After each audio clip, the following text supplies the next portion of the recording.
Nyamitumfo Woshe and Soda Wataban Kesi No boy kumpa Oba Tampa Is graduating on his PhD. PhD graduation this morning. So, shall we quickly go and have a few words with him? Yes, madam. Congratulations. Thank you. Okay, we heard that today is your graduation day, your PhD graduation day, and we are here to have a few words with you. So, can you tell us about yourself? Well, thank you very much. I know this is one of the most difficult questions, to answer, or some of the most difficult statements to make about myself. I had all my primary and secondary education in Ghana, both the junior high school and the senior high school. I had opportunity of doing my first degree, masters, and eventually the PhD, all of them beyond the borders of Ghana. So I think this is the longest shot of it all. Thank you very much. Okay, so what motivated you to pursue your PhD degree?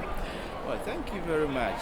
One of the things that I realized when I was growing up as a son of a farmer was that my father went through a lot of challenges. My father could, spend all his money on farming inputs, but at the end of the day, my father would be able to realize something very small from all his efforts. So I realized that my father is a poor person, and then as well as other farmers who were also around my father, all of them were very poor. So after my first degree, I realized that I would be able to do something about it if I dive more into research. Unfortunately, poverty has been, measured in monetary terms. That if you don't have money, that is, how you are defined as poor. But poverty goes beyond that. People who lack shelter, people who lack basic sanitation, people who lack, schooling, all of them are being described as a form of poverty. So when I got in contact with what has been termed as the multidimensional poverty analysis, I realized that, if this is the case, then we can go beyond what has been established as the monetary, model, and then the multidimensional poverty analysis, and go beyond that and look at poverty from the agricultural and environmental perspective, so that we'll be able to lift millions out of poverty, especially, when we are able to include environmental variables and agricultural variables. So that is what motivated me. Wow, this is quite revelational. Okay, so what would you consider to be your greatest accomplishment? Well, as far as this PhD program is concerned, I think my greatest accomplishment has been the development of the multidimensional environmental well-being criteria. Wow. It is something, I think the publication will be out very soon. I entreat those who have the opportunity to look for this particular publication. I'm very sure it will be out somewhere around June, July. But the other publication that has already been done. This is something I feel so I feel amazed having been able to achieve this within this short, the shortest possible time. So I'm very sure we will be able to look at farmers' well-being from my model, and that is, and the most important thing is applicable not only to Ghana, to all developing countries across the globe. And developing countries are more than the developed countries. Developed countries are just about 38 or something, 30 plus. The rest, over 150, are developing countries. So my model could be used for all the over 150 countries across the world. We are looking forward for it very soon. Yes. Can you tell us about your strengths and your weaknesses as far as this PhD is concerned? Well, thank you very much. I think very few people know about the difficulties I went through when I was doing my PhD. I had to quit from my school and move to another school. That was one of the most difficult, decisions that I had to make along the line. Besides that, I think my strength is I have a very strong character, and the foundation, I think, foundation of that strong character is built on Christ. That foundation is built on Christ. And then to talk about my weaknesses, unfortunately, one of the things is the fear of the unknown. Yes, that's one of my weaknesses. The moment I fear the unknown future, I began to shiver. So that's one of my weaknesses. The fear of the unknown. All right. Okay. The fear of unknown. All right. Yeah, we had a chance to work with you a little at Jafric Radio. I think you are the host of African Today, and also you were on the Home Sweet Home program.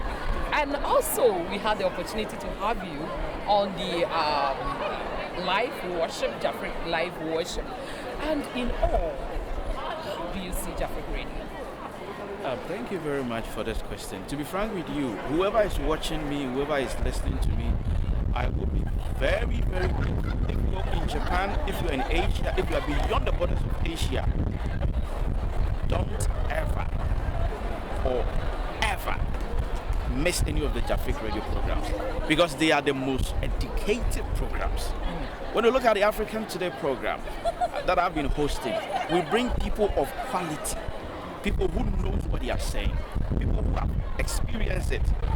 And then when you look at the program like the Home Sweet Home, I mean, one of the most interesting programs that will make your home sweet than ever. Look at the other program that I've also been run by Jafric Radio, the live worship. That is actually one of my most loved programs, because there is nothing that brings me closer to my maker than worship. So I will encourage the management of Jafric Radio and then to do more, because what they have started, I know it's very difficult from the beginning, but this will end as we are all expecting. So kudos to all management and workers of Jafric Radio, but I would like to urge all Ghanaians and all Africans to continue to listen to Jafric Radio, and then the entire foreigners in Japan to continue to listen to Jafric Radio. And I think in the next few years to come, a year or two, Jafric Radio will be regarded as one of the best in Asia. I'm not talking about Japan, in Asia. I'm very sure, because of the quality of people who are working at Jafric Radio. Thank you so very much. Thank you. Jafric Radio is there for you. So please, just tune in to Jafric Radio all the time. Yes, and in your stay in Japan, Mr. Kwaku Edu, very soon your name will be Dr. Kwaku Edu, because today is your graduation day. In your stay in Japan here, what impact have you got from them, the Japanese?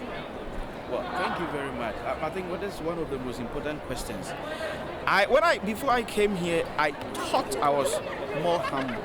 When I came here, I thought I was patient. When I came here, I thought I was that. But when I came here, I realized that, hey, hold on. The Japanese are more humble than you are. The Japanese are more patient than I am. The Japanese are more respectful than I am. And on top of all, honesty. Very honest people. So I've learned a lot about them. When you look at how they work, when they start working, they don't touch their phones. Nothing distracts them. They are focused and they are result-oriented people. So I think this is some of the things that I've learned from them, and I'm very, very sure it has actually formed me. It has actually,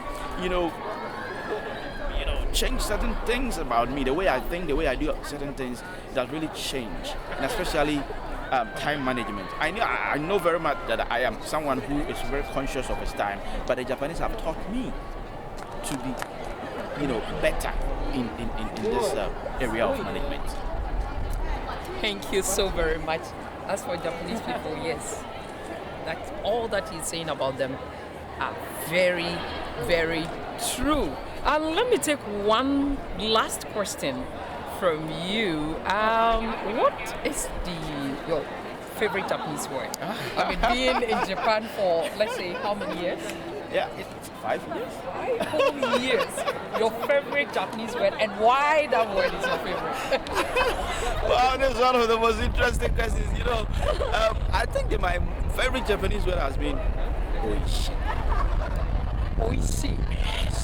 Meaning very delicious. Delicious. Okay. Delicious. So why do you pick that oishi as your favorite word? When we were kids in those days, when we were watching, I think we watched this Japanese novel on television. Okay.